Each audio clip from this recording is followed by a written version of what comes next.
Welcome to my channel Bookish English 2, my friend. Have you ever felt something in your heart, but you can't explain it?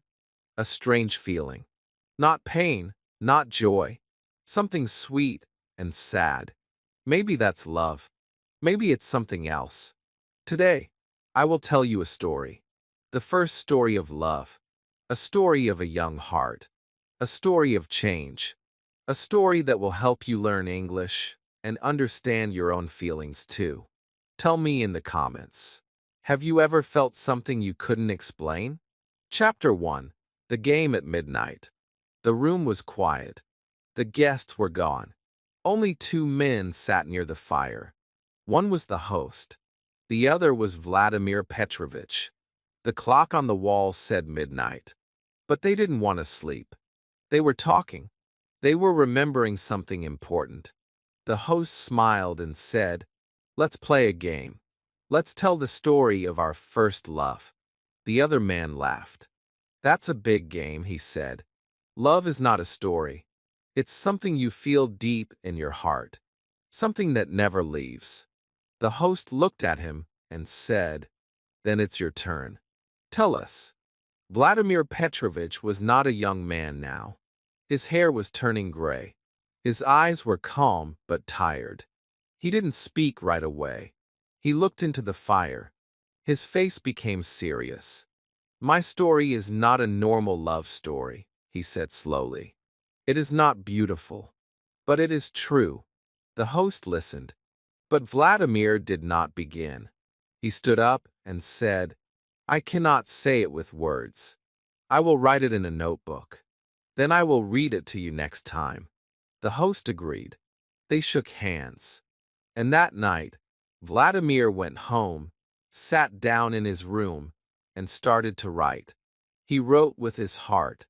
He remembered everything. The days, the feelings, the faces, the joy, the sadness, the pain. He didn't want to forget.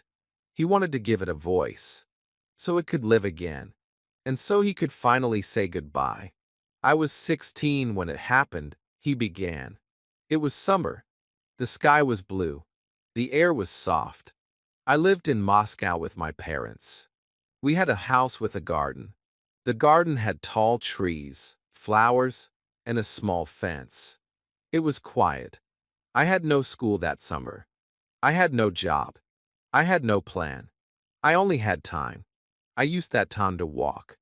I walked in the garden. I walked near the river. Sometimes I took a book, but I didn't read it. I looked at the sky. I listened to the wind. I waited for something. I didn't know what I was waiting for, but I felt it was coming. My heart felt heavy, but in a good way. I had a strange sweet pain. I was not sad, but not happy either. It was something in between. It was the feeling of being young. My father didn't talk much to me. He was always busy. My mother was kind but quiet. I was their only child, but they didn't watch me closely. I could do what I wanted. I had a horse. I liked to ride fast. I liked to feel the wind on my face. I imagined I was a hero in a book. I liked to dream. I didn't know who I was yet. I was only beginning. One day something changed. The house next to ours was empty. But now someone moved in. I saw a woman in the window. My mother asked the servant, "Who are they?" He said, "They are the Princess Tsayaakin and her daughter. They came in rented carriages. They have little money." My mother said, "A princess with no carriage? That is strange." But I didn't care about the carriage. I only wanted to see the daughter. I didn't know her name yet, but I saw her face once through the garden fence. That one look was enough. She had golden hair, big gray eyes, a playful smile. Her voice was like music. She was laughing with other men. I was too young to go close, but I was old enough to feel something. My heart started to beat fast. I didn't know her, but I wanted to. That night, I couldn't sleep. I was not a child anymore. Something new was in me. A fire. A storm. A light. I felt awake, even in the dark. I wanted to speak to her. I wanted to be near her. I didn't know what love was. But maybe this was it. I was afraid. I was excited. I was confused. But I was alive in a new way. That is how it began. Not with words. Not with a plan. But with a look. A smile. A summer evening. A feeling that touched my soul and never left again. Chapter 2. A summer of waiting. The days were long. The sun stayed in the sky for many hours. The light came through my window every morning. I opened my eyes slowly. I listened to the birds. I stayed in bed for some time. I didn't want to get up. I didn't have any plans. I didn't have any school. I didn't have any work. But I was not bored. My heart was full. Full of something new. Something soft. Something strong. Something I didn't understand. I was 16, but it felt like the first year of my life. I lived in a big house. It had a garden. In the garden, there were many trees and flowers. Some trees were tall. Some flowers were small. The garden had quiet corners. I liked to walk there. I liked to sit on the bench. I liked to think. I didn't think about big things. I didn't think about the world. I thought about myself, my own heart, my own feelings, my own thoughts. I waited for something. I didn't know what. But I waited every day. Sometimes I took a book with me. I liked books. They were my friends. But when I sat on the bench, I didn't read. I held the book in my hands. But my eyes were not on the page. My eyes looked at the sky, or the grass, or the wind in the trees. My mind was full of pictures. I imagined a girl. I imagined her face. I imagined her walking next to me. She didn't speak. I didn't speak. But it felt good. It felt right. I smiled. And then I looked around. But she was not there. Only trees. Only silence. I had a horse. A brown horse. Not too big. But strong. I liked to ride fast. I didn't use the roads. I went across the fields. I didn't follow the path. I just followed my feeling. I liked to feel the wind. I liked to see the sky above me. I liked to be free. When I rode my horse, I felt brave. I felt like a knight. A hero from a story. A man with a sword and a heart full of courage. But when I stopped the horse, I remembered I was not a hero. I was just a boy who was waiting for something to begin. My parents let me do what I wanted. My father was a calm man. He didn't smile much, but he was never angry. He gave me money. He gave me food, but he didn't give me love. My mother was often sick. She stayed in her room. She didn't talk to me. I didn't talk to her. We lived in the same house, but we were like strangers. I had no brothers. I had no sisters. I was alone, but it didn't feel bad. It felt peaceful. It gave me space to dream. And then, one day, something changed. A small thing, but a strong thing. It was just a look. Just a smile. Just a girl behind a garden fence. But it touched something deep inside me. I saw her from far away. She was talking to some young men.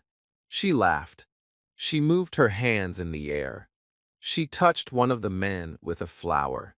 They all laughed together. But then she turned her head, and her eyes looked at me. Only for 1 second. But that 1 second stayed in my mind for hours. After that day, everything felt different. I still walked in the garden. I still held my book. I still rode my horse. But something was added. A feeling. A light. A hope. I wanted to see her again. I wanted to hear her voice. I wanted to know her name. But I didn't have the courage to speak to her. I stayed near the fence. I waited. I watched. I hoped. But I did nothing. I was afraid. She was older than me. She was beautiful. She was full of light. I felt small. I felt weak. I felt lost. Every day I said, "Today, I will speak to her."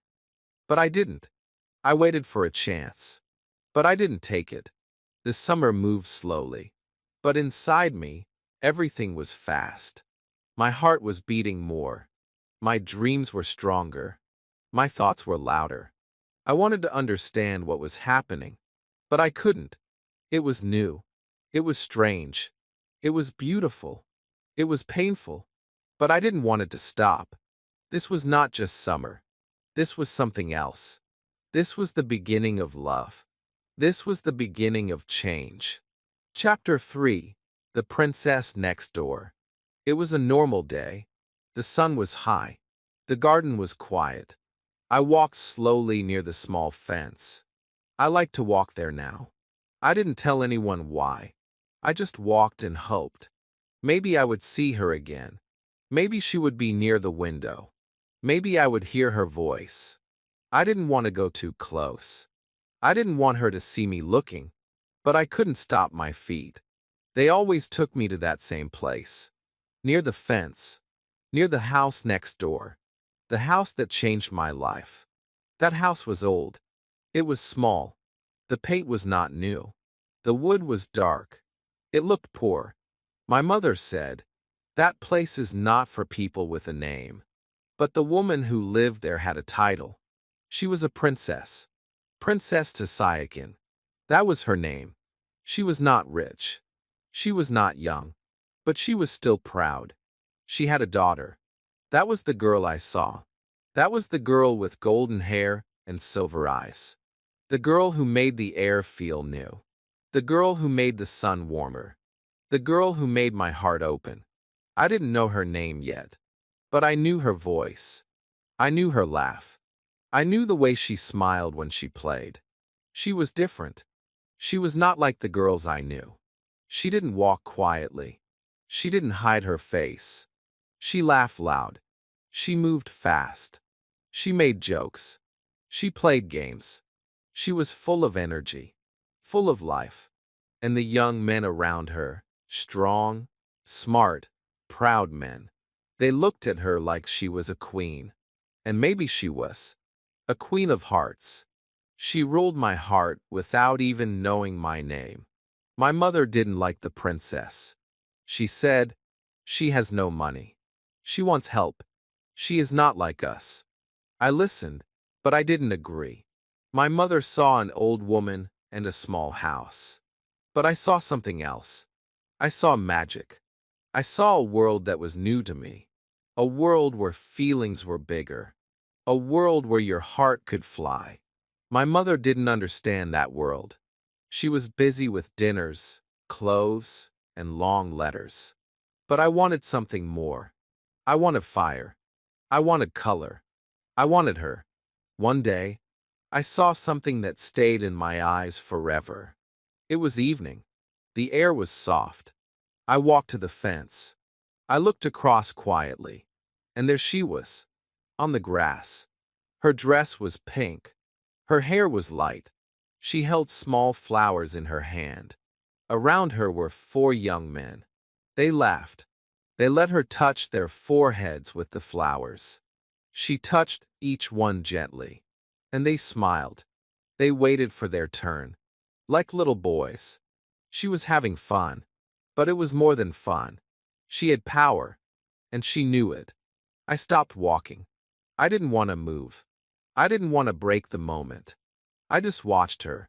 I watched the way her hand moved. The way her eyes sparkled. The way her smile came and went like the wind.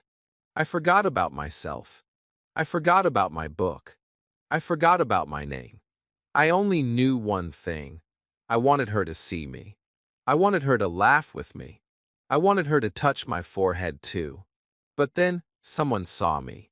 A man near her looked at me. He had short black hair. He smiled in a strange way. "Hey, young man," he said. "Why are you staring at the girl?" My body froze. I couldn't move. I felt red on my face. I felt like a thief. The girl turned her head. Her eyes looked into mine. Big eyes. Gray. Shining. Her face changed. She laughed. Her laugh was not cruel, but it was strong, like a wave. It pushed me away. I ran. I didn't want to hear more. I ran to my room. I closed the door. I fell on my bed. I covered my face. My heart was jumping. I didn't know if I was happy or ashamed. I didn't know what I felt. But I felt something. That night, I couldn't stop thinking about her face. Her eyes. Her laugh. Her flowers. I felt a strange joy. And pain. At the same time. I smiled. I closed my eyes. I said her name again and again in my head.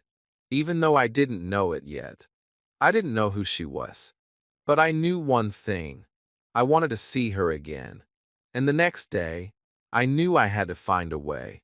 Chapter 4. The First Glance. The next morning, the world looked the same. But I was not the same. The trees were green. The flowers were still open. The sky was still blue. But everything had a new feeling. Everything had a secret light. I didn't know what time it was. I didn't care. I only had one thought in my mind. I wanted to see her again. I wanted to see the girl from the garden. The girl who laughed. The girl who looked at me. The girl who changed my world with just one glance. I walked outside. I walked to the fence. I didn't walk fast. I didn't walk slow. My feet were moving, but my heart was already there. My eyes searched the windows of the little house next door. Were the shutters open? Were the curtains moving? Was she there? Maybe she was sleeping. Maybe she was laughing again. I looked and looked. And then I saw something move behind a glass. My heart jumped. Was it her? I wanted to walk away. I wanted to stay. I didn't know what to do. I walked back and forth. Up the street. Down the street. I didn't want her to think I was watching. But I was watching. I was watching every shadow. Every light. Every window. I was afraid to see her. I was more afraid not to see her. Then I heard a voice. Not outside. Inside me. The voice said, "Go. Go and speak to her." But I didn't move. I couldn't move. I only waited. Fate helped me that day. When I returned home, I saw something in my mother's hand. It was a letter. The paper was cheap. The words were not clear. But the name was Princess Sasayakin, the girl's mother. She wrote a letter to my mother. She wanted help. She wanted to speak with someone. My mother was confused. She didn't want to reply. She didn't want to write a letter in French. Her Russian writing was not good. She looked at me. "Go to her," she said. "Tell her I will see her tomorrow." My heart opened like a flower. I tried not to smile. I said, "Yes, Mother," and left the room. I didn't run. I didn't walk fast. I walked like a man on a mission. I felt brave. I was going to see her. I was going to speak to her. Even if it was only a few words. Even if she didn't remember me. Even if she laughed again. It didn't matter. I would be near her. That was enough. I arrived at the small house. The paint was still old. The door was still broken. But to me, it looked like a palace. I knocked softly. A servant opened the door. He was old. His face looked like stone. He didn't smile. He said nothing. He just pointed. I walked in. The room was dark. The furniture was simple. The walls were empty. But I didn't care. My eyes were looking for her. Then I saw the princess. The mother. She sat on a chair. Her hair was not covered. Her dress was green. Her eyes were small and black. She looked at me like I was not important. I gave her my mother's message. She nodded. She asked me my name. I answered with a quiet voice. She looked at me again. "You are very young," she said. I didn't know what to say. I stood still. Then, the door opened. And she walked in. The girl from the garden. She didn't walk slowly. She didn't walk fast. She walked like a dream. She wore a simple dress. Her hair was tied back. But her eyes, those eyes, were bright, alive. She saw me. She smiled. Not like last time. Not loud. Not strong. But soft. Gentle. Like a secret only I could hear. My heart stopped. Then it beat faster. Her voice came like music. I saw you yesterday, she said. You were watching. I didn't know what to say. I said yes. She laughed. A soft laugh. Not cruel this time. She said, "Will you help me with some wool?" I followed her to the next room. We sat together. She put a red skein of wool in my hands. She began to roll it slowly. Her fingers moved like magic. She didn't look at me, but I looked at her. Every second, every breath. She asked questions. Do you live next door? Do you ride horses? How old are you? I answered all. I tried to sound calm. I tried to sound like a man, but I felt like a boy. Then she looked at me. A deep look. Into my eyes. Do you like me? She asked. My heart stopped again. I said yes. She smiled. Good, she said. Then we will be friends. That word, friends, felt both sweet and sad. I didn't want to be her friend. I wanted to be more. But I said nothing. I just held the wool. And so, that was the first time I saw her up close. That was the first time I heard her voice near my ear. That was the first time I felt the heat of her eyes, the softness of her smile, and the storm inside my heart. That was the first glance that changed my life. Chapter 5. A Letter and a Visit. That evening, I didn't sleep. I lay in my bed. The room was dark. The moonlight touched the wall. But my eyes were full of her face. Her voice was soft in my ears. Her smile danced in my mind. I didn't know what was happening to me. I had met girls before. In school. At parties. But this was different. Zenaida was different. She was not just beautiful. She was full of something I could not explain. She was strong and soft at the same time. She spoke to me like I was a child, but she also looked at me like I was important. I felt confused. But I didn't want to stop feeling this way. The next morning, everything looked brighter. I walked in the garden. I hoped to see her again. But I didn't. The windows were closed.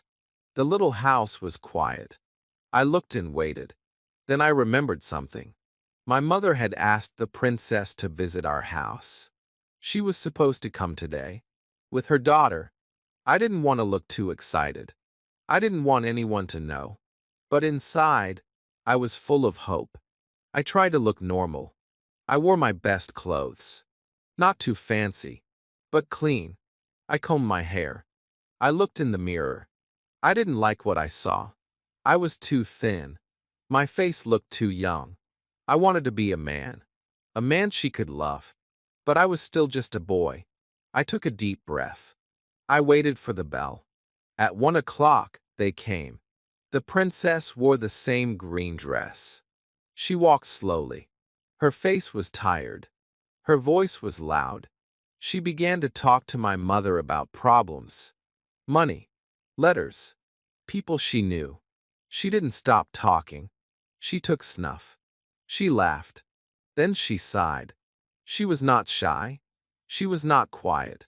She said everything she thought. My mother listened, but she looked bored. She said polite words. But I could see she didn't like the princess. My father sat and said nothing. And Zenaida? She sat straight in her chair. She wore a light blue dress. Her hair was long and soft. She didn't smile much today. Her face was calm. Her eyes were quiet. She looked different. Like a statue. She said little. She looked at my father sometimes. He looked back at her, but with careful eyes. I sat far from her. I wanted to speak. But I couldn't. She didn't look at me. My mother noticed this. After the visit, she spoke to my father. That girl is proud, she said. She acts like a queen. But they have no money. No name. They are not like us. My father said nothing. He just smiled. A cold smile. I didn't say anything. I went to my room. I felt sad. She didn't laugh. She didn't play. She didn't even say hello. Maybe she didn't remember me. Maybe yesterday meant nothing to her. Maybe I was just a child in her eyes. But then, something happened. As she was leaving, she passed by me. She stopped. She looked into my eyes. Her face was close. Her voice was soft. She said, "Come to our house tonight. At 8. Don't forget." She smiled. Just a little. Then she walked away. My heart jumped. My face became warm. I stood there. I didn't move. I didn't breathe. Did she really say that? Did she want to see me again? I ran upstairs. I sat on my bed. I stared at the wall. The clock moved slowly. But inside me, everything was fast. I counted the hours. I counted the minutes. I didn't eat dinner. I didn't talk to anyone. I waited. When it was almost 8, I dressed again. My hands were shaking. I fixed my collar. I brushed my shoes. I looked at myself in the mirror. "You are not a boy," I whispered. "You are something more now." I walked to her house. My steps were fast, but my legs felt weak. I knocked on the door. The same old servant opened it.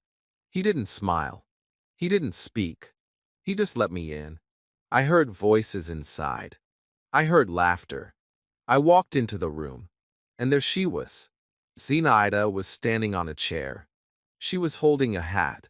Around her were 5 men. Grown men. Strong men. She smiled. She laughed. She called my name. "Voldemar is here," she said. "He is our new guest. Give him a ticket." Everyone looked at me. I was red. I was shy, but I was also proud. She wanted me there. She called my name. She smiled at me. I didn't know what the game was.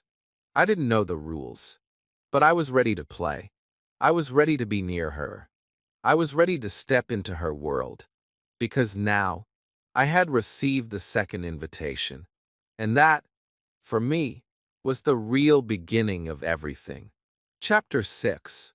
Red Wool and Silver Eyes. The night before was still in my heart. I couldn't stop thinking about it. Her smile. Her voice. Her laugh.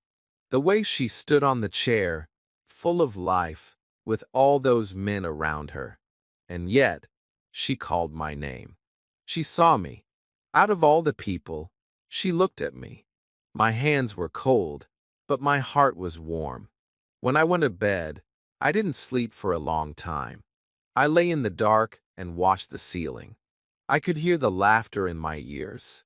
I could see her face with my eyes closed. It was a strange kind of happiness, a feeling that was too big for words, but too strong to hide. In the morning, everything felt different. The same house, the same room, but I was not the same. I looked at my face in the mirror. I didn't like my nose. I didn't like my hair. But then I thought of her again. She had seen me. She had spoken to me. That was enough. I dressed slowly. I brushed my hair 2 times. Then I sat down. I didn't want to go anywhere. I only wanted to think about her. Later that day, I was sent with a message. My mother had written a reply to the princess's visit. She asked me to take it next door. I didn't show my feelings. I said, "Yes, mother," and left. But inside, I was full of hope. Maybe I would see her again. Maybe she would speak to me again. Maybe she would smile. I knocked on the door. The servant opened it. He looked at me the same way as always. No smile, no words. Just a look. He pointed to the next room. I walked in quietly. The room was small and dark. The furniture was not clean. But I didn't care. I looked around. I listened. Then I heard her voice. She was sitting near the window. She had a skein of red wool in her hand. She looked at me and smiled. Not like the night before. This smile was quiet. This smile was personal. She said, "Come help me. I need someone to hold this." My feet moved without thinking. I sat across from her. She placed the wool in my hands. Soft red lines crossed between us. I was afraid to move. Her fingers worked quickly.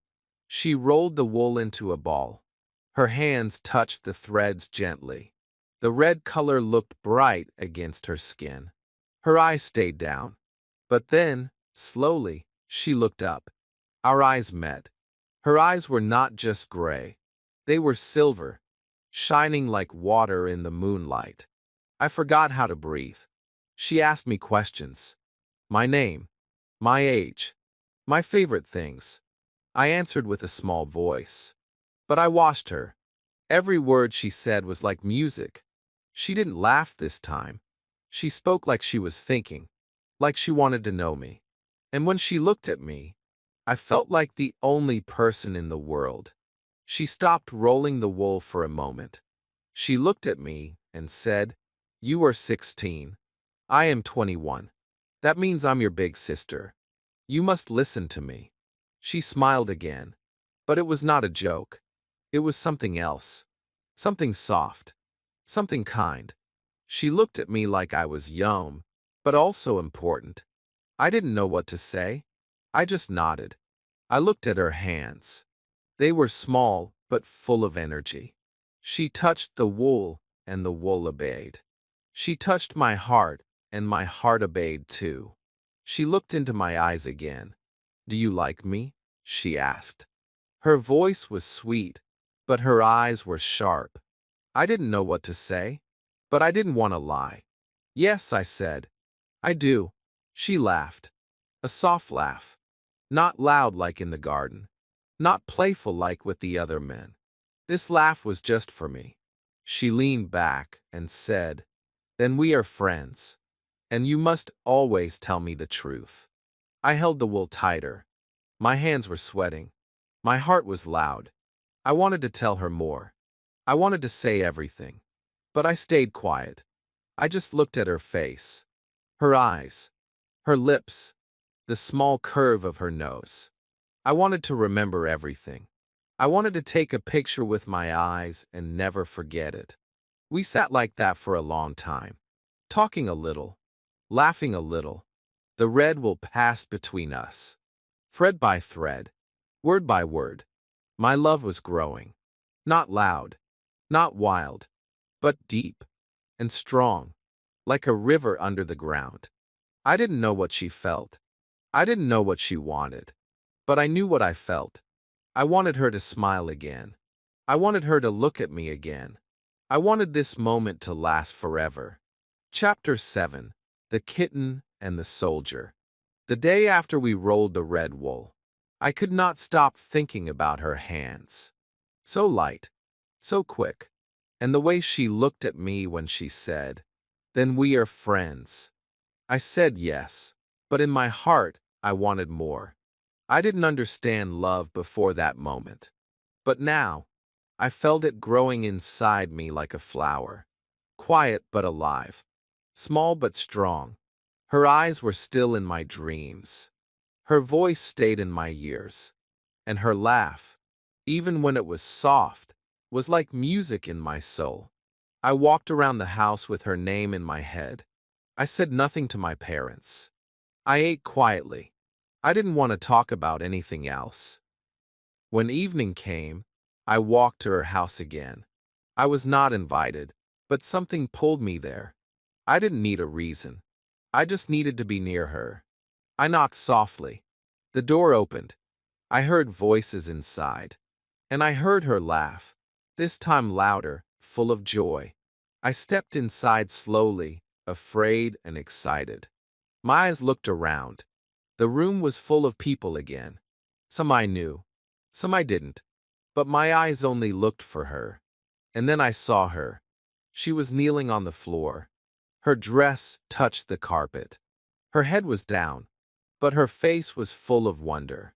Her hands were moving, careful and quick. And in front of her, on the floor, was a small kitten. gray, soft, and shaking. The kitten was looking around like it didn't understand the world. She smiled at it. She touched its nose. So small, she said. So scared. So cute. I stood and watched her. I didn't speak. I didn't move. I only felt my heart open again. Next to her stood a man. Tall. Strong. A soldier. I had seen him before. His face was red. His eyes were bright. His boots were shining. He smiled like he had done something great. Zenaida looked up at him and said, "You remembered." He nodded proudly. "You said you wanted a kitten with big ears. So I found one." She laughed again and touched the kitten. Then she looked at me. Our eyes met. Just for a second. She smiled softly. But then she looked away. She played with the kitten. She gave it some milk. It drank slowly. Then it started to purr. Zenaida laughed. "Even animals love comfort," she said. The men in the room laughed with her. I did not. I was still watching. Still feeling something strange. A mix of joy and pain. Joy because she was happy. Pain because the soldier brought her the gift. Not me. The soldier bent down and said, "Now I want my reward." Zenaida looked up. "A reward?" she asked. He smiled and said, "Let me kiss your hand." She looked around the room. Everyone was watching. She didn't say no. She gave him her hand. He kissed it quickly. I felt cold inside. Not because of the kiss, but because she looked happy. I wanted to be the one who made her happy. She stood up and looked at all of us. Her face was full of light. "Everyone wants to bring me something," she said. "A kitten, a poem, a flower. But sometimes, just coming to see me is enough." She said it with a smile. But I wondered who those words were for. Maybe me. Maybe not. I didn't say much that evening. I stayed near the door. I watched the kitten sleep. I watched the soldier talk. I watched her face. I try not to show my feelings. But I think she knew. She always knew. When she walked past me, she whispered, "You are quiet today, M'sieu Voldemar." I looked up. I smiled. But I didn't answer.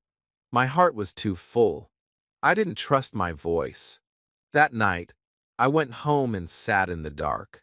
I thought about the kitten. About her hands. About the way she looked at him. The soldier. Strong. Confident. A real man. I was not like him. I was young. I was nervous. I didn't have a gift to bring her. Only my heart. But I didn't know if that was enough. Still, I told myself, she spoke to me. She smiled at me. She remembered me. I held on to those moments like small treasures. I didn't want to lose them. I didn't know what the future would bring. But I knew one thing. I wanted to be close to her again. No matter what. And so, I waited for the next moment. The next smile. The next time she would look at me and say my name. Because every time she did, I felt more alive. Chapter 8. A New Guest at Dinner. The next morning was quiet. I didn't hear laughter from the house next door. No voices. No footsteps. The windows were closed. The air felt still. It was one of those days where everything waits. The trees don't move. The birds don't sing. Even the sky looks slow. I walked around the garden without a plan. I touched the flowers, but I didn't see them. I opened a book, but I didn't read the words. My heart was busy. My heart was asking questions. Why didn't she look at me more yesterday? Why did she smile more at the soldier? Did she still remember me? Or was I just one of many boys around her? When I came back inside, my mother was sitting in the front room. She was writing a letter. She looked at me and said, "The princess and her daughter are coming to dinner today." My heart jumped, but I stayed quiet. I didn't want to show how much I cared. My mother added, "They are neighbors. It is polite to invite them. But that girl, she is proud. My mother didn't like Zinaida. I could see it in her face, in her voice, in the way she said that girl instead of her name. But I didn't care. Zinaida was coming to our house. I would see her again. I would hear her voice. I would sit near her at the table. That was enough for me. When the time came, I wore my best clothes. I stood in the hallway, trying not to look too ready. My hands were cold. My heart was loud. Then the bell rang. I held my breath. The door opened. I heard voices. I heard the soft steps of her shoes. And then I saw her. Zinaida walked into the room like a queen. But not a queen with a crown. A queen with quiet power. Her head was high. Her eyes looked at everything. She didn't smile too much. But she didn't look cold either. She looked calm, strong, beautiful. She wore a simple dress. But on her, it looked like something from a dream. Her hair was tied in a new way. Her hands were still. Her voice was low. She said hello to my mother. She nodded to my father. Then she looked at me. Only for a second. But that second was everything. We all sat at the table. The princess, her mother, spoke a lot. She talked about problems. About people who owed her money. About letters she had written. My mother smiled politely, but I could see her eyes were tired. My father said little. He listened. He gave small answers. But he was watching. Watching Zinaida. I saw it. And I think she saw it too. Zinaida didn't say much. She answered questions. She looked at the food. She moved her hands slowly. But something about her was different. She wasn't playful like before. She didn't make jokes. She didn't laugh loudly. She sat like a statue, alive, but distant. I wanted to speak to her. I wanted to make her smile. But I was afraid. I was afraid to say the wrong thing. I was afraid to lose the magic. My father asked her a question in French. She answered with perfect words. Her voice was soft, but sure. I looked at her in surprise. She was not just pretty. She was smart. She was strong. She was everything I was not. My mother washed her with cold eyes. My father washed her with curious eyes. I washed her with love. The dinner ended slowly. My mother stood. My father helped the princess with her shawl. I moved back, trying to find a chance to say something. But then it was too late. They were leaving. Zinaida walked to the door. I followed with my eyes. She passed by me. She didn't stop. She didn't speak. But then, just as she stepped out, she turned her head. She looked at me. And she whispered, "Come tonight.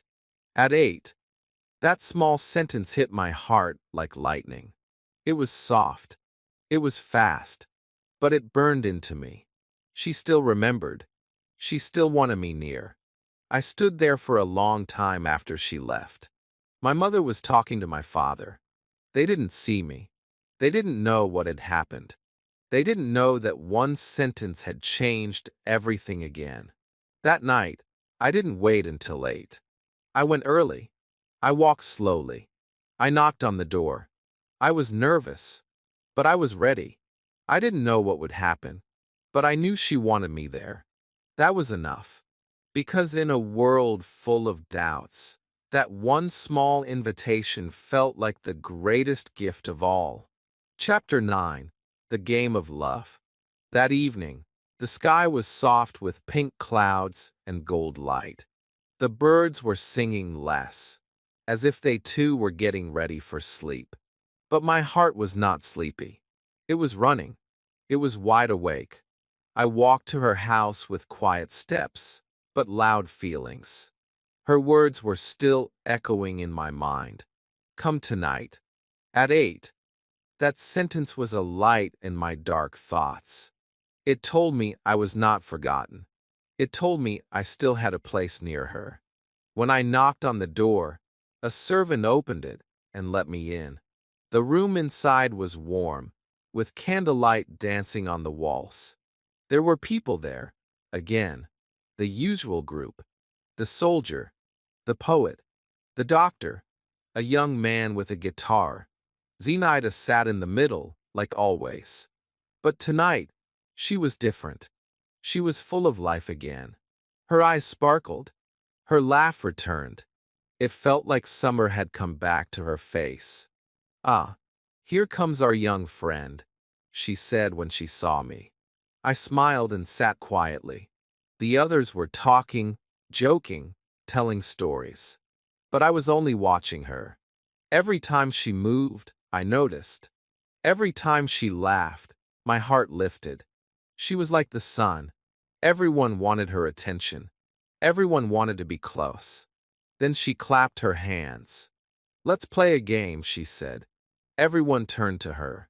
"Let's play a game of love." There was laughter, some nervous, some excited.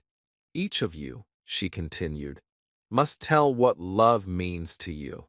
But not with big words. Tell a small story, or say it in a joke, or a truth. But it must be real." One by one they spoke. The soldier said love was like a battle. You win or lose. The poet said love was a song you forget the words to. The doctor said love was a sickness without a cure. The guitar player sang a short melody. Then it was my turn. She looked at me, smiling. "And you, Monsieur Voldemar?" My mouth was dry. My hands were cold. But I spoke. "Love," I said, "is when you feel something in your chest that you can't explain, but you know it is true." Everyone was silent for a moment. Then someone laughed kindly. But Zenaida didn't laugh. She nodded. "That's a good answer," she said. She stood up and walked around the room slowly. "Love," she said, "is a game. But it's also serious. It plays with us, and sometimes we don't know the rules. Sometimes we think we are winning. But maybe we are not." The room was quiet again. Then she took a scarf and tied it around her eyes. "Let's play a new game," she said. "I will guess who is who just by touch." The men laughed, happy to play. She walked around, blindfolded. She touched someone's hand. "You are the poet," she said. She was right. She touched another. "You are the doctor." Again, correct. Then she came to me. My heart was beating like thunder. She touched my fingers gently. She stopped. "You are our young friend," she said. I smiled. She knew me even in the dark.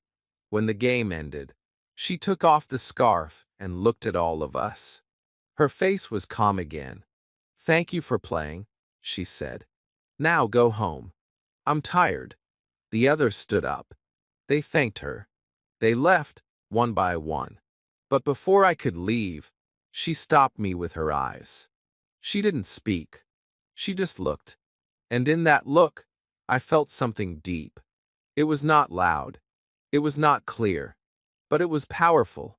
It told me she saw me. It told me I was not just a boy to her. I was something more. I walked home in the night air, feeling warm inside. I didn't know what was happening between us. But I knew something was there. Something real. Something strong. And maybe, just maybe, this game of love was starting to become something true. Chapter 10. Under the Same Scarf.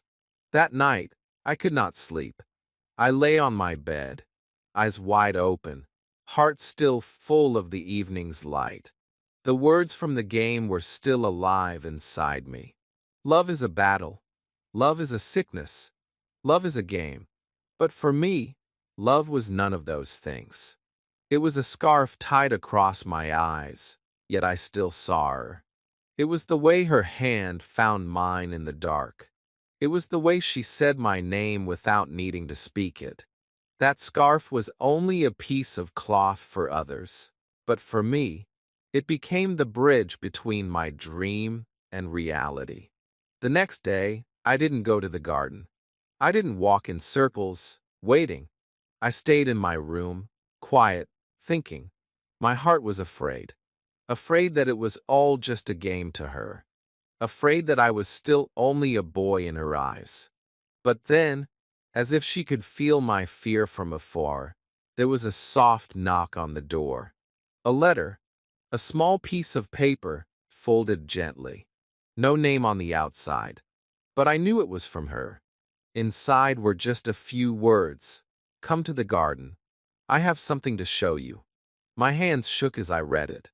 I rushed to the garden like a wind with no direction. She was there, near the rose bush, waiting. She wore a white dress. Her hair was tied back. She looked simple, but to me she looked like something from another world. She smiled when she saw me. Not her usual big smile. A soft one. A private one. A smile just for me. Do you remember the scarf? She asked. Yes, I said quietly. She took it from her pocket and held it out. Let's play again, she whispered. She tied it gently across my eyes. The world became dark. But in that darkness, I felt her hands. I felt her breath. I felt her near me, closer than ever. Now guess what I'm thinking, she said. I smiled. You're thinking I'm still a child. She laughed, soft and sweet. Rome, I'm thinking you're growing fast. I felt her fingers touch mine. Then she took my hand and placed it on her heart. Do you feel that? She asked. Her heart was beating fast. Like mine. Like we were two birds flying close together. This, she said, is not a game. I took off the scarf slowly. Our eyes met. The air around us felt still. Time was quiet. My voice was shaking when I asked, why me? Why not the others? They're older. Smarter. She looked at me, serious now. Because you see me like no one else does. They play. You feel. She sat down on the bench. I sat beside her. We didn't talk for a while. We just listened, to the wind in the trees, to the sounds of life all around.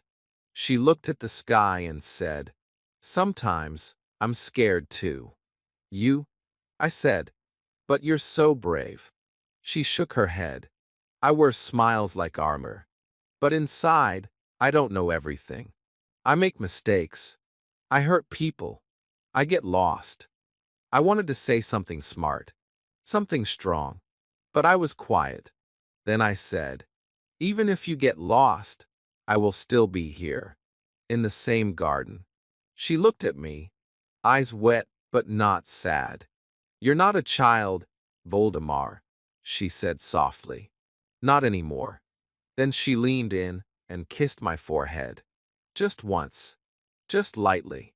But it was enough to make my whole world shake. We sat under the same sky, under the same scarf, no longer playing. No longer guessing. Just being there. Together. And in that moment, I knew that love was not a game. It was a feeling that grew quietly, like a flower in the shade, slow and secret, but real.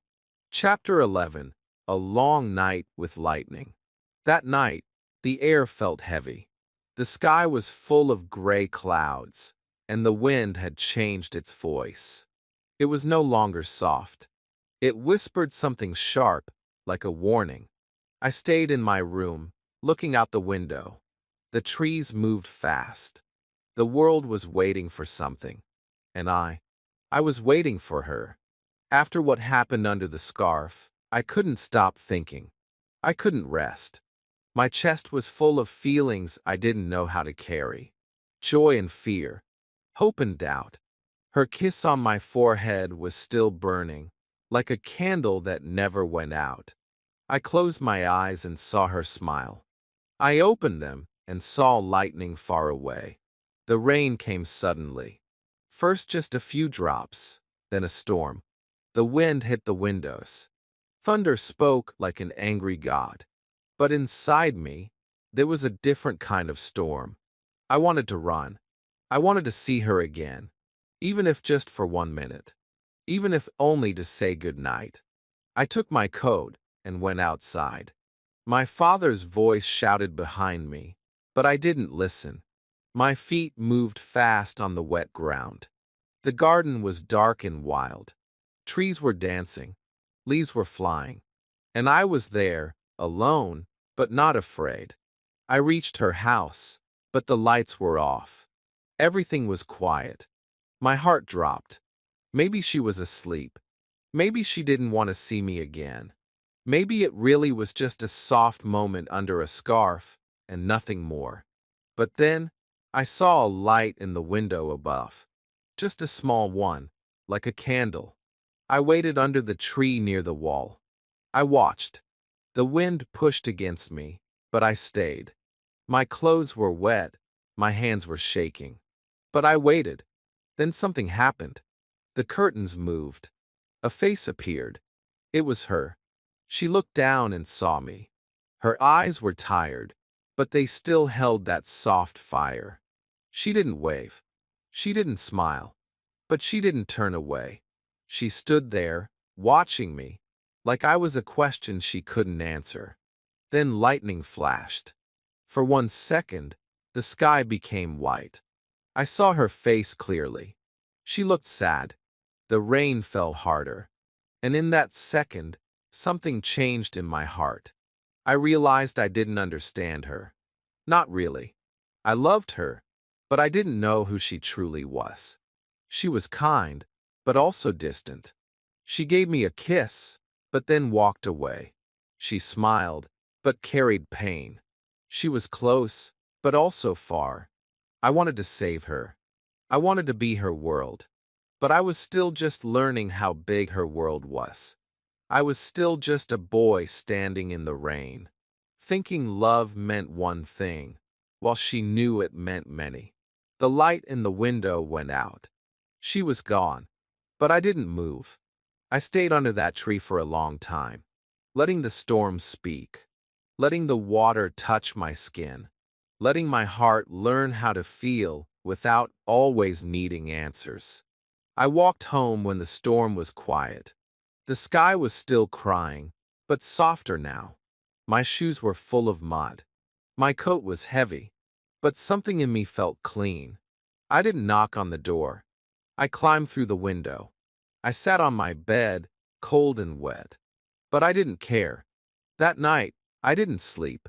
I just lay there, thinking, not of games or kisses, not of love songs or poetry.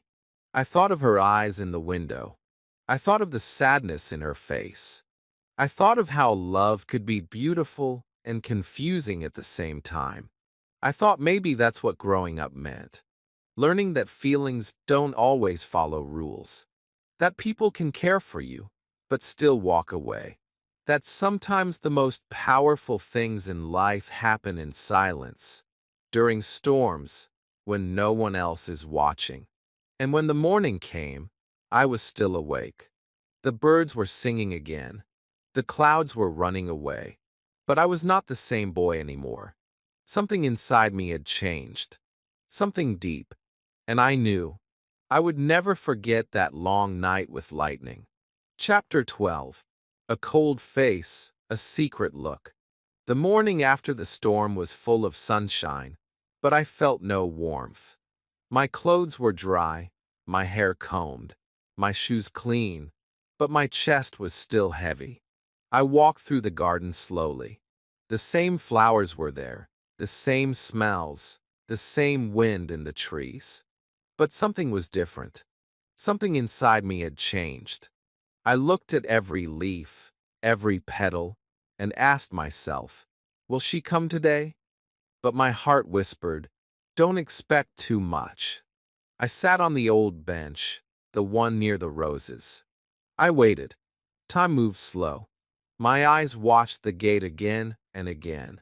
Every sound, every step made my heart jump. But she didn't come. I stayed until the sun climbed high.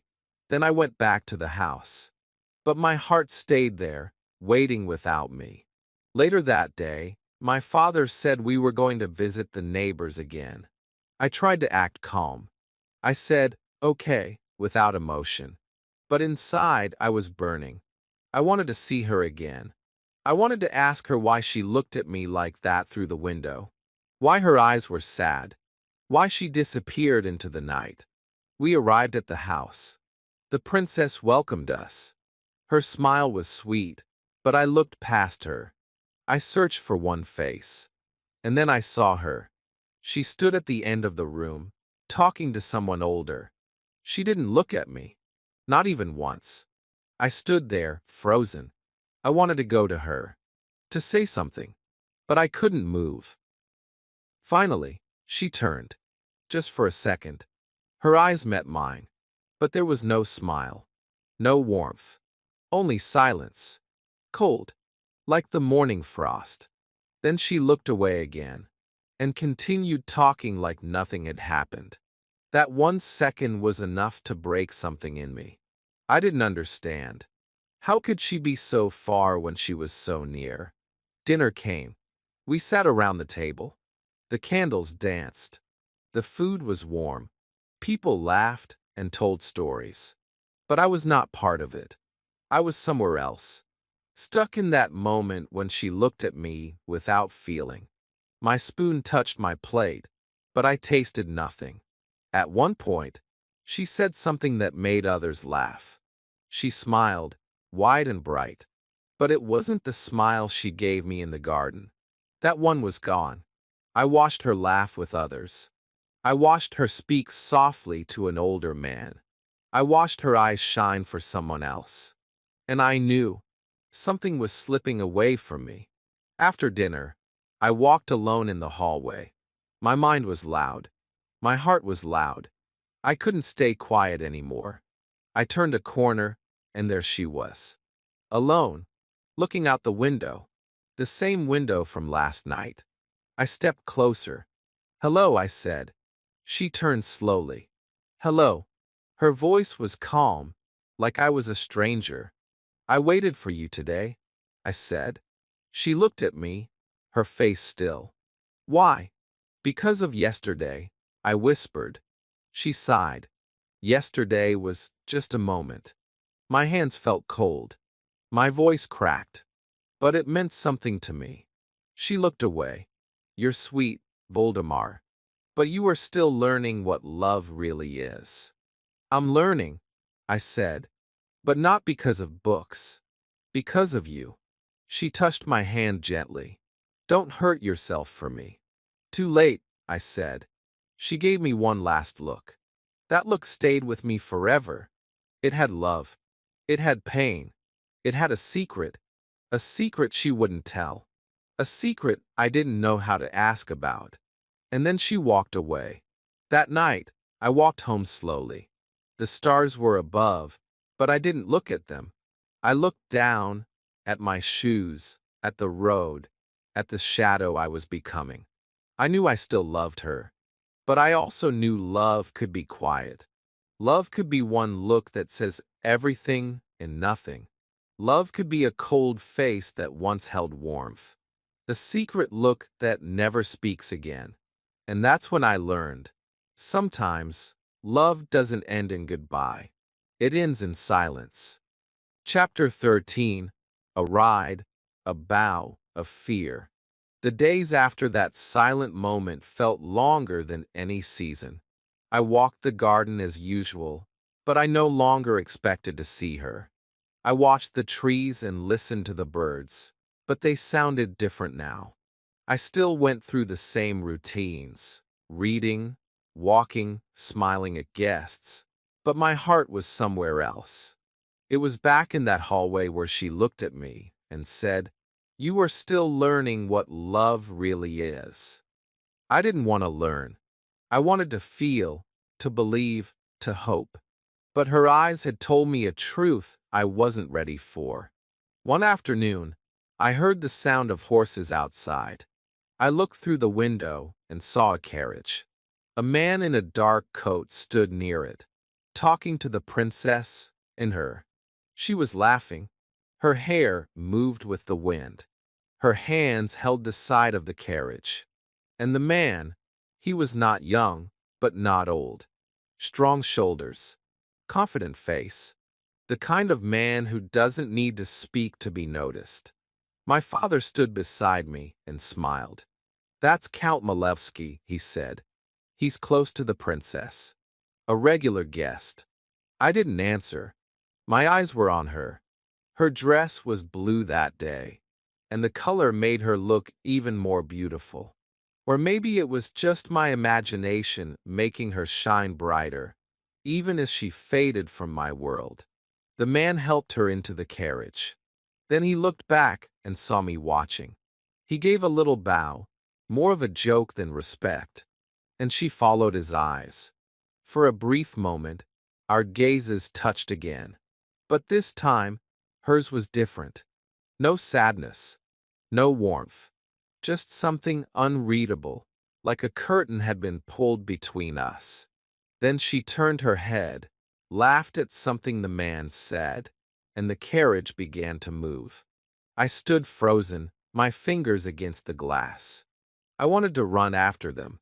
I wanted to stop the horses and ask her why she smiled at him like that, why she looked through me. But I didn't move. I just stood there, quiet and stiff, like a painting of someone forgotten. That night, I sat in my room for hours.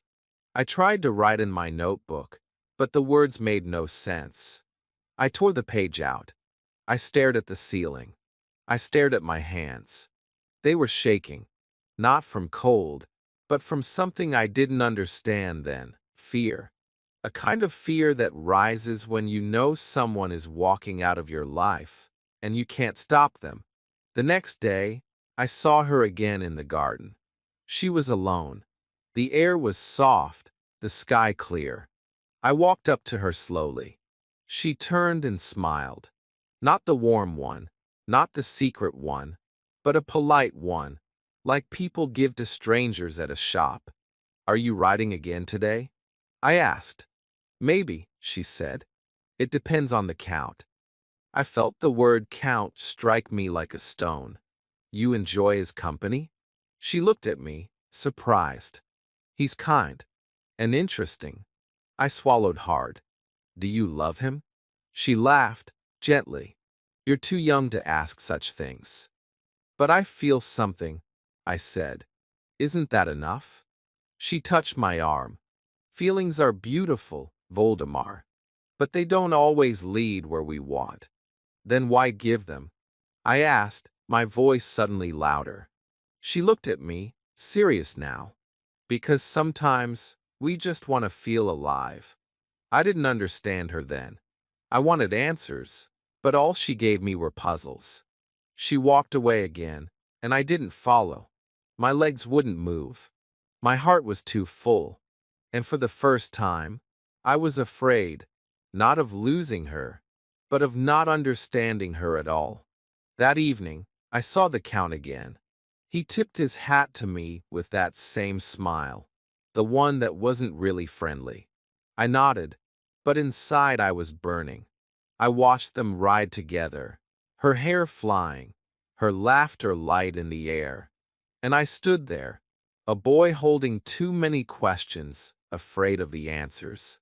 That night, I didn't sleep. I sat by the window, listening to the wind, asking it the same question over and over. Why does she smile more when she's with him? And the wind didn't answer. It only whispered things I didn't understand. But deep inside, I knew something was changing. I was learning that love wasn't always soft. Sometimes it felt like fear. Fear of being forgotten. Fear of not being enough. Fear of the truth that love could walk past you and not look back. Chapter 14. The Princess and the Prisoner. The next morning, the house felt quieter than usual. Maybe it was just my thoughts making everything feel far away, or maybe the silence was real. I walked slowly down the hallway and stopped at the window, the same window where I once saw her through the glass on that stormy night. The sky was gray now, not heavy with rain, but still and soft, like a blanket pulled over everything. I touched the cold glass with my fingertips and remembered her hand brushing mine, her laughter in the garden, her eyes looking at someone else. My heart felt heavier than ever, and yet I couldn't stop hoping she might appear again, just once more, with that smile meant only for me. In the afternoon, I walked into the drawing room and found the princess sitting on her velvet chair. She was reading a letter and looked tired. The light from the window made the silver in her hair shine like frost. She looked up when I entered and gave me a small nod. "Come here, young man," she said. I walked to her like a child walking to a teacher. "Tell me," she asked, "what is happening in your heart these days?" Her voice was calm, but I felt like she already knew the answer. I looked down. "I don't know," I said. "I feel many things, but none of them make sense." She smiled gently. "Ah, that is how the heart begins to grow." She folded the letter and placed it on the table beside her. Then she looked out the window, thoughtful. "Do you know," she said, "what it means to love someone who doesn't belong to you?" I didn't answer, but I felt the question like a weight on my chest. "Zenaida," she whispered, "has a strong spirit, but she is still a prisoner." "A prisoner?" I asked. "She's free. She can go wherever she wants." The princess looked at me, her eyes full of something I didn't yet understand. "Not all prisons have walls, my dear boy.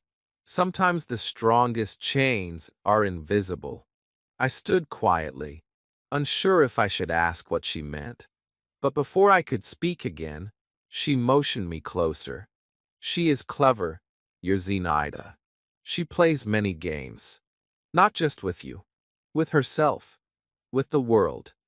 I sat beside her, heart racing. "Does she love the count?" The princess sighed. "Love? That's a heavy word for a girl like her. Maybe she dreams of it. Maybe she fears it. Or maybe she's simply trying to survive in her own way." I wanted to defend Zenaida. I wanted to say she was kind, beautiful, and real.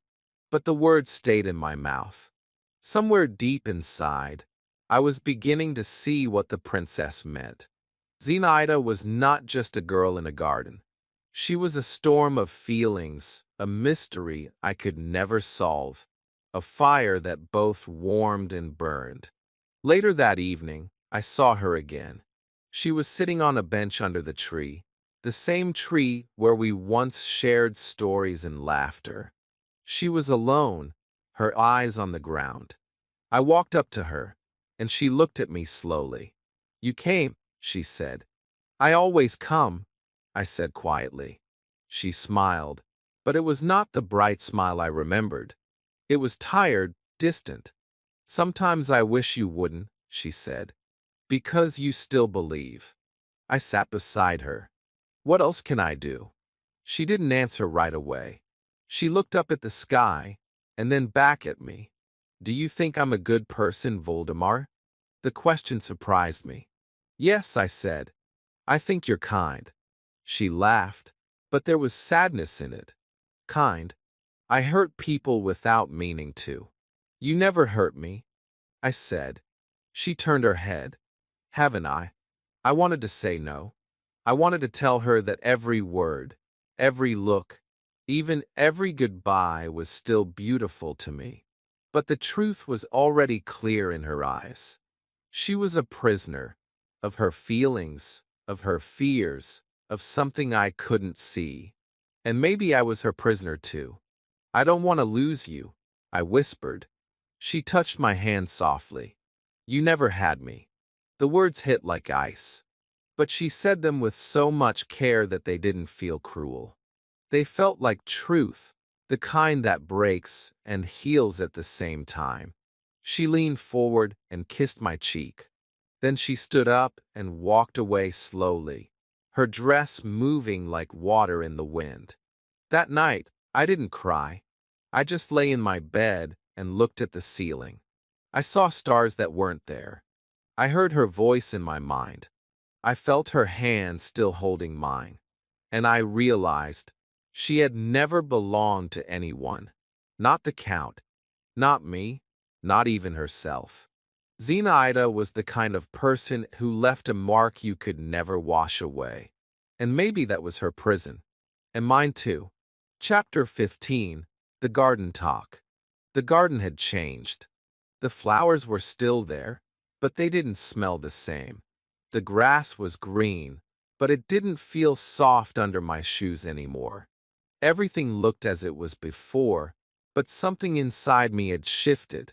I walked the path where we once played the kitten game, where we laughed under the trees and shared secrets that now felt like dreams. I kept looking at the bench where she often sat, hoping to see her again. And one afternoon, she was there, quiet, alone, almost as if waiting for me. I walked to her slowly. She didn't look up at first. She just stared at the little patch of earth beneath the tree, where some petals had fallen. Her dress was simple, pale, with a soft blue ribbon in her hair. I said nothing for a while. Then I sat beside her. The silence between us was heavy, but not cold. It was the kind of silence that carries all the words we were too afraid to say. Finally, she turned to me, her voice soft like the wind in the leaves. "You came again." "I always come," I said. She smiled. "Even when you know I'll break your heart." I looked at her. Her eyes were tired, not sleepy, but full of questions and memories and maybe pain. "Maybe that's what love is," I said. "Coming back, even when it hurts." She didn't answer. Instead, she picked up a fallen flower and held it between her fingers. "Do you know," she said, "when I was a child, I thought flowers could talk." "And what did they say?" I asked. "They said I was free, that I could fly, laugh, do anything.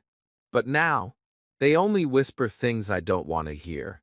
I felt something in my chest. A sadness not for me, but for her. I realized that her laughter, her games, her stories, maybe all of it was to cover something deeper. Something she couldn't show. "You don't look happy," I said. She laughed softly. "That's because I'm not." I didn't expect that answer. It was honest, too honest. I looked down. "Can I help?" She looked at me, really looked, with eyes that saw through me.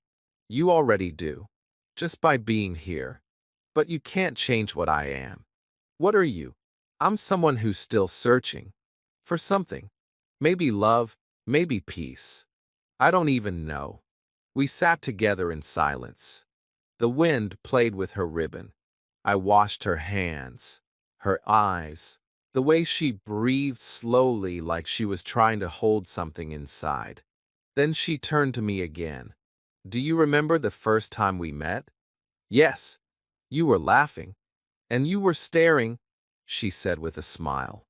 "I didn't know then," I whispered, "that you'd become the most important part of my life." She didn't smile this time. She looked at me seriously. "And what if I told you I never asked for that?" "I know," I said. "You didn't. But I still gave it."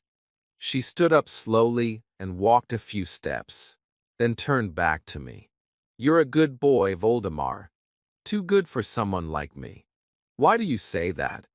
"Because I don't know how to be still. My heart moves like the wind. One day I think I love, and the next I'm unsure. I hurt people, not because I want to, but because I don't know how not to." I stood too. My heart was beating fast. "Then let me wait. Let me be here. Let me learn with you." She shook her head. "No, because someday I'll be gone. And I don't want you to wait for someone who doesn't stay." The sky above us turned golden with the setting sun. The trees looked like shadows against the light. She stepped closer and touched my face. "I wish I met you when I was different. Maybe then, we could have had something." Tears came to my eyes. But I didn't cry. I just looked at her, trying to memorize her face, her voice, everything. She leaned forward and kissed my forehead. Goodbye for now.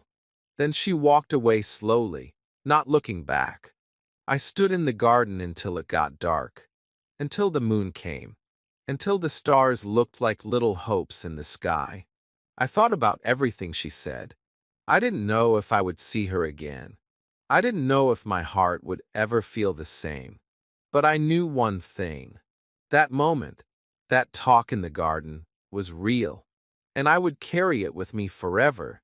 Chapter 16. The Poem and the Glance. The next few days passed slowly, as if time itself had become shy. I walked through the same paths, heard the same birds, saw the same sky, but everything felt different. Her absence was not loud. It was quiet, like the sound of a closed door in the middle of the night. But it was everywhere. I could feel it in my chest, in the corners of the rooms she once filled with her laughter. I didn't see her in the garden. I didn't hear her voice floating through the air. Even the others in the house seemed to speak less, as if some invisible cloud had passed over us. I stayed in my room most of the time, trying to understand what was happening inside me. It wasn't sadness exactly. It wasn't anger. It was something in between, a kind of gentle ache that refused to go away. One afternoon, I found an old notebook on my shelf. It was a gift from my mother, given to me months ago, back when I thought the world was simple. I opened it slowly, and my eyes landed on a blank page. Without thinking, I picked up my pen, and I began to write.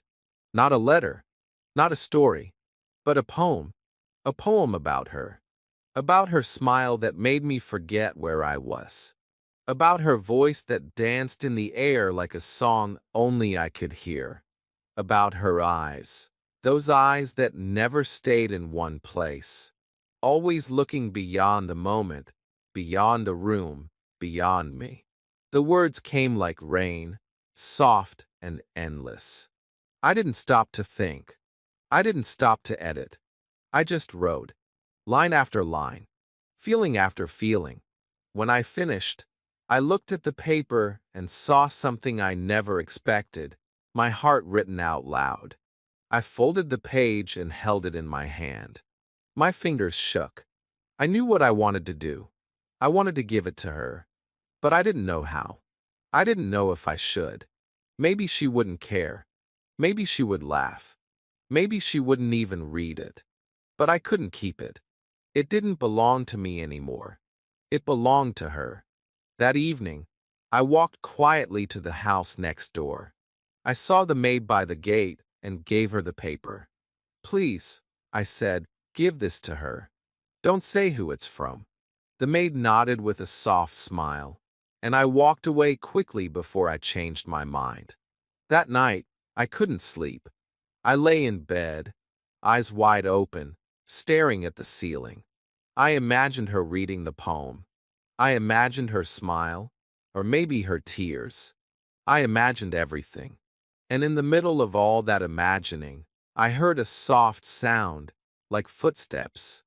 I sat up. The moonlight poured into the room like silver water. I looked toward the window, and there she was. She didn't speak. She didn't move. She just looked at me through the glass. Her eyes were full of something I couldn't name. They weren't happy, but they weren't sad either. They were deep. They were tired. And they were looking only at me. We stayed like that for a long time. Two people on different sides of the window, holding on to a moment that didn't need words. I didn't know what she felt. I didn't know if the poem touched her, or hurt her, or made her remember. But in that glance, I saw everything I needed to know. She knew. She understood. And maybe, for just 1 second, she felt what I felt too. Then she turned and disappeared into the night. I didn't run after her. I didn't knock on her door.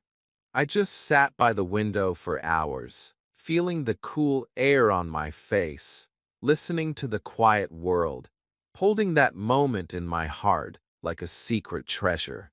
The next morning, I went to the garden again. The wind moved the leaves gently. I walked to the bench and sat down. Under the bench, I saw something.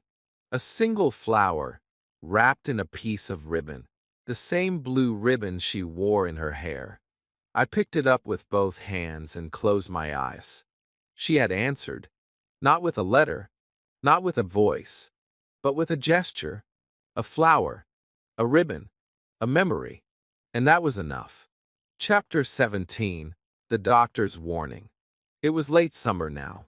The days were shorter, the shadows longer, and the nights had a quiet chill that made you want to sit closer to the fire, even if the fire was just a memory. Everything around me seemed to change slowly, but inside, things were moving fast. I began to feel a heaviness I couldn't explain. Something inside me told me that something was wrong, but I didn't want to believe it. I didn't want to think that the girl I had written poems for, the girl who once ran through the garden with a kitten in her arms, was changing too, and not in a beautiful way. She smiled less. She appeared less often. And when she did appear, her laughter felt like it was coming from far away, not from her heart, but from some other place she kept hidden. One morning, I saw her walking in the garden with an older man I hadn't seen before. He was not young, but he was not very old either. He wore dark clothes and carried a small black bag in his hand. His face was serious, his eyes sharp and watchful. I didn't speak to him, but I watched from the window as they sat on the bench. She spoke slowly. He listened, nodded, and sometimes took her hand gently as if to feel her pulse. My heart beat fast. Was he a doctor? Was she sick? My mind ran in 100 directions, each one darker than the last. I had to know. I had to understand what was happening.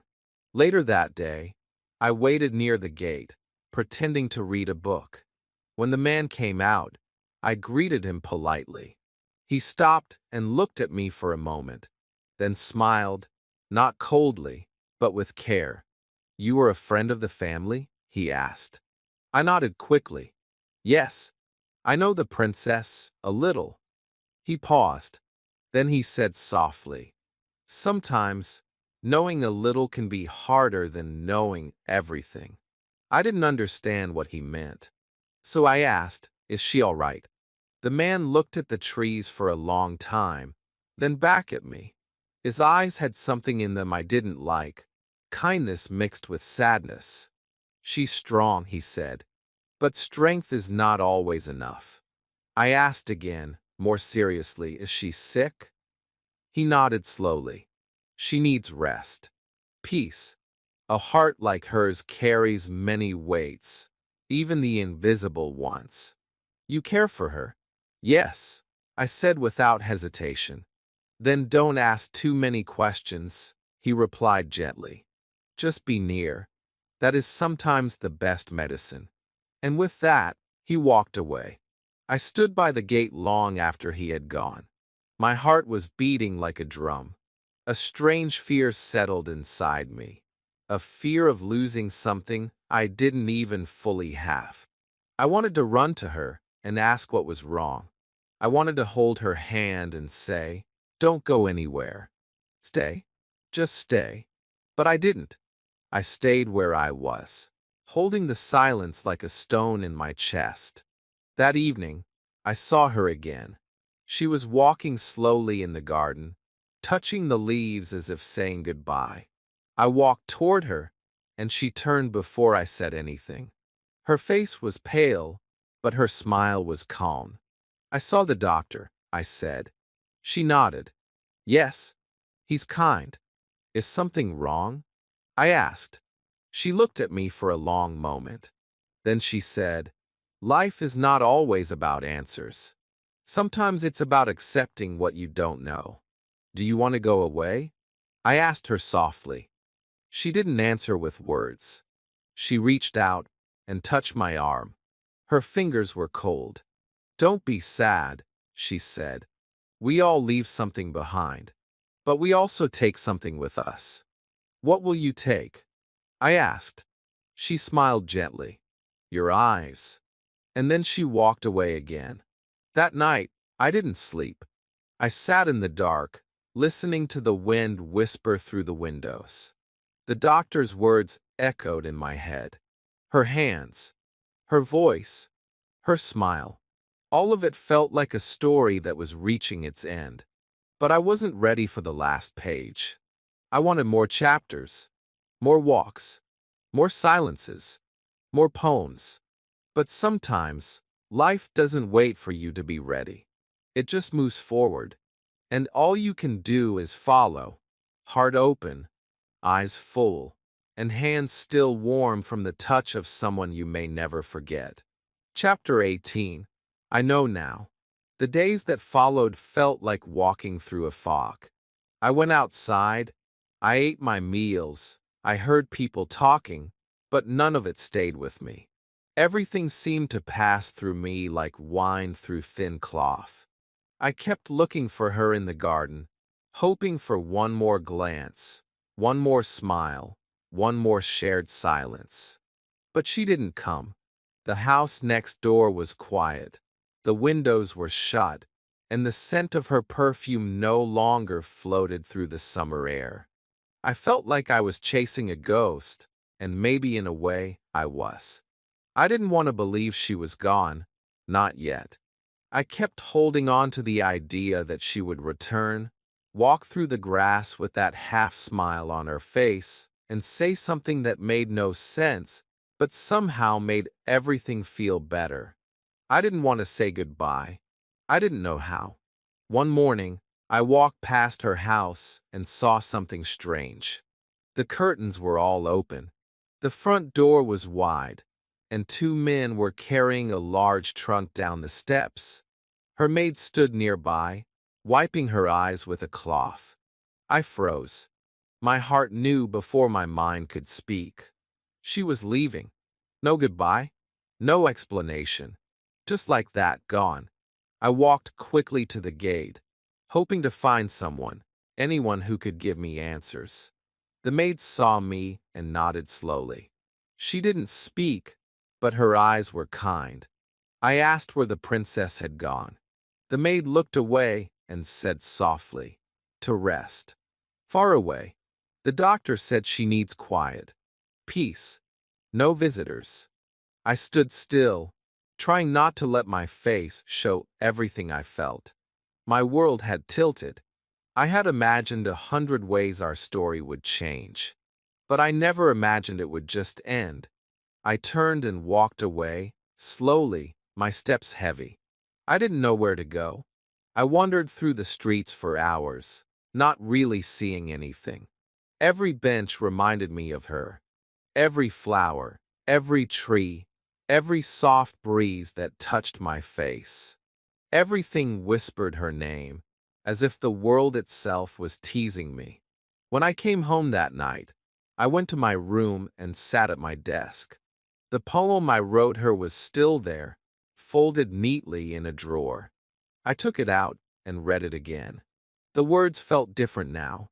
They felt like part of another life. A life that was warm and confusing and beautiful. A life that was now just memory. I placed the poem back and closed the drawer. That evening, my father knocked on my door. He had a letter in his hand. "This came for you," he said. I opened it slowly. It was not from her. It was from her aunt. A short note. She asked me to tell you thank you. For your words. For your eyes. She remembers you kindly. I read the note 3 times. I held it to my chest. And in that moment, I knew something for sure. I knew that I loved her. Not the way you love a book or a song or even a friend. I loved her with the part of me that didn't know how to explain things. With the part of me that hurt when I saw her hurting. With the part of me that smiled when she smiled. I didn't know if she loved me too. Maybe not. But it didn't matter anymore. I had felt something real. And even if she was far away, Even if I never saw her again, that feeling would always be mine. No one could take it. I went to the garden one last time that summer. I sat on the bench where we once talked. The sun was low, the sky painted with pink and orange. A bird sang softly from a nearby tree. I closed my eyes and remembered everything. The red wool, the kitten, the scarf, the secret glance through the window, the flower under the bench, and the way she said, "Your eyes." I opened my eyes and smiled. I didn't have answers, but I had understanding. I didn't have her, but I had love. I knew now. Chapter 19. The Silent Discovery. The season began to change. The air grew cooler, the leaves turned gold and red, and the sun didn't stay as long in the sky. Life around me moved forward. People smiled, worked, talked, laughed.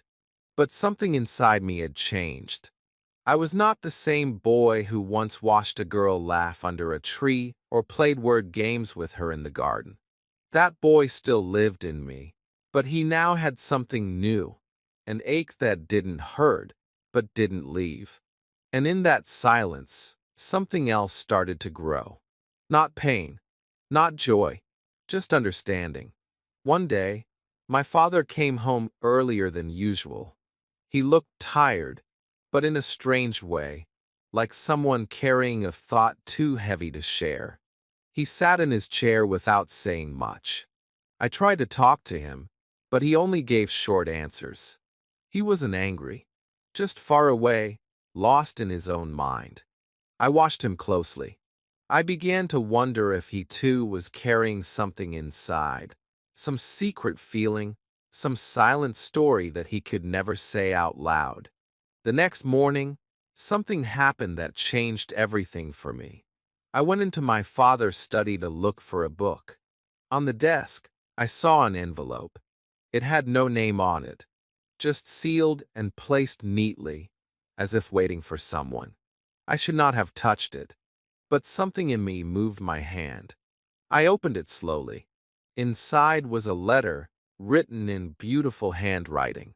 I didn't want to read it, but my eyes moved anyway. It was her handwriting, and the letter was not to me. It was to my father. I froze. My hands trembled. I read a few lines. Enough to understand everything. Enough to see what had been invisible all along. She had loved him, not me. My father. All the late visits. All the quiet walks. All the glances between them that I didn't understand. Now they made sense. My mind screamed. I wanted to tear the letter apart, but I couldn't move. My breath slowed. My heart beat hard, then soft, then disappeared into a silence I had never known before. I put the letter back and walked out of the room. My legs were weak. I sat in the hallway, leaning against the wall. My eyes were dry. No tears came, just silence. Not the kind of silence that is peaceful, but the kind that is too loud to ignore. A truth had been given to me, not as a gift, but as a weight. A heavy, invisible weight that sat on my chest. I didn't feel hate, not even jealousy, just deep, deep sadness. For me, for her, for my father, for the story that I thought was mine, but never truly was. That evening, I looked at my father again, and I saw him, really saw him, the sadness in his eyes, the way he looked at the window, as if someone might appear, the way he didn't speak much anymore. He had loved her too, but his love was a secret, just like mine. Maybe they had shared something, maybe not. I would never know the full truth. But I knew enough now. I had discovered something that changed everything. Not through words, not through a confession, but through silence. A quiet, heavy silence that stayed with me, followed me, and became part of me. I went back to my room and lay on my bed.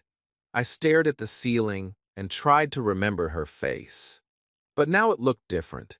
Softer, sadder, more distant, as if it had already faded into memory. I didn't cry. I didn't speak. I just listened to the sound of my own heart. And in that quiet room, I understood something new. First love is not always sweet. Sometimes it teaches you more through pain than through joy. Sometimes it shows you that feelings can be strong, but stories can still end in silence. But even in that silence, you grow. Chapter 20, A Final Smile. Time passed, but it did not ask me how I felt. The world moved on, step by step, without waiting. Leaves fell from trees, streets turned cold, and people prepared for winter. And I, too, began to move forward, not because I wanted to, but because I had to. Life doesn't give you the choice to stand still forever. Even with a heavy heart, you walk. Even with questions that have no answers, you breathe. I began to return to my books, my routines, my small daily habits. But something had changed inside me. I was no longer just a boy learning poems and looking at flowers with innocent wonder. I was someone who had felt the joy and confusion of love and the deep silence that often follows it. I didn't visit the house next door anymore. I avoided it. It stood quiet and closed, like a chapter that had been written and now belonged to the past. One day, I heard it had been sold. The new family brought children, noise, and music. But I didn't want to meet them. I didn't want to hear new laughter in a place that still held the sound of her voice in my memory. Sometimes I stood near the gate, pretending to look at something else, but my heart always looked for her face in the window, her shadow behind the curtain. Of course, I never saw her again. But then, one early morning, something unexpected happened. I received a letter. Not from her, but about her. It was short. It simply said that she had passed away. The message was kind. It said she had not suffered, that she had smiled the last time someone spoke her name, that she had kept certain letters with her until the end. My hands held the paper tightly. My body didn't move. I didn't know what to feel. Was it sadness? Was it love? Was it something in between that had no name? I walked to the garden and sat under the same tree where we once spoke. The same place where she touched a flower and smiled at nothing in particular. The same place where my heart had learned to beat in a new way. I closed my eyes and remembered her laugh. I remembered the scarf we shared, the way she gave me a flower without a word, the way she looked at me like she saw something more. I thought about how much I had not understood then. I thought about how much I still didn't understand now. But even with all that, I didn't feel regret. Not really. Because there are some feelings that are true, even if they are short. There are some people who stay with you forever, even if they only walk beside you for a little while. And as I sat there, alone with the wind and my thoughts, I felt something surprising. Not pain, not happiness, but peace, as if everything that had happened was exactly how it was meant to be. I opened my eyes and smiled. A small smile. A quiet smile. The kind of smile that comes not from laughter, but from deep knowing. I had loved. I had learned. And even though I had lost, I had been given something precious. Love, especially the first one, doesn't always give you forever, but it gives you a story, a moment, a change, and that's enough. That's more than enough. Chapter 21, Years Later. Years passed like water through fingers. I grew taller. I grew older. My voice changed. My eyes matured. And the world began to see me not as a boy, but as a man. People came and went. Some left quickly, others stayed for a while. But no one truly knew what lived quietly inside me.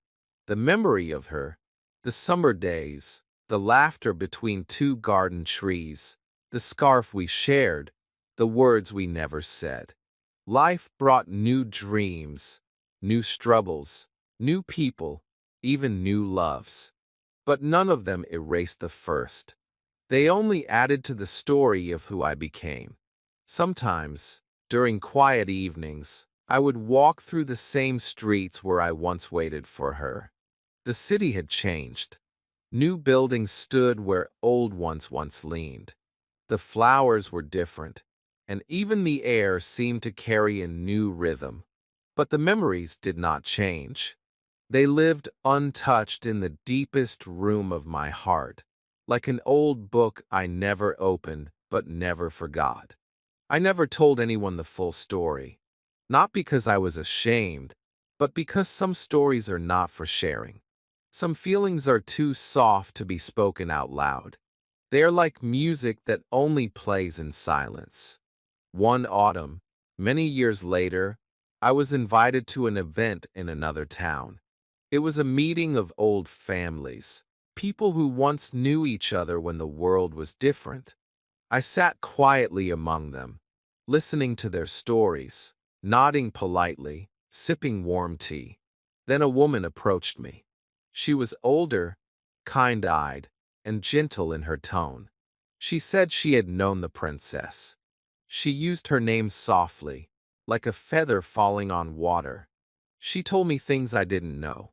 That the princess used to smile when she talked about the past. That she had kept something in a small box, something private. Inside the box were letters and a pressed flower. A red one. My heart paused. I looked down. I didn't need to ask. I already knew what flower it was. I had given it to her once, trembling, afraid, not knowing if it meant anything. And she had kept it. All those years. Through all her journeys, all her days, she had kept that tiny red flower. It was like hearing the wind whisper something I had waited a lifetime to know. Maybe she had loved me in her own quiet way. Maybe not like I loved her. But love wears many faces.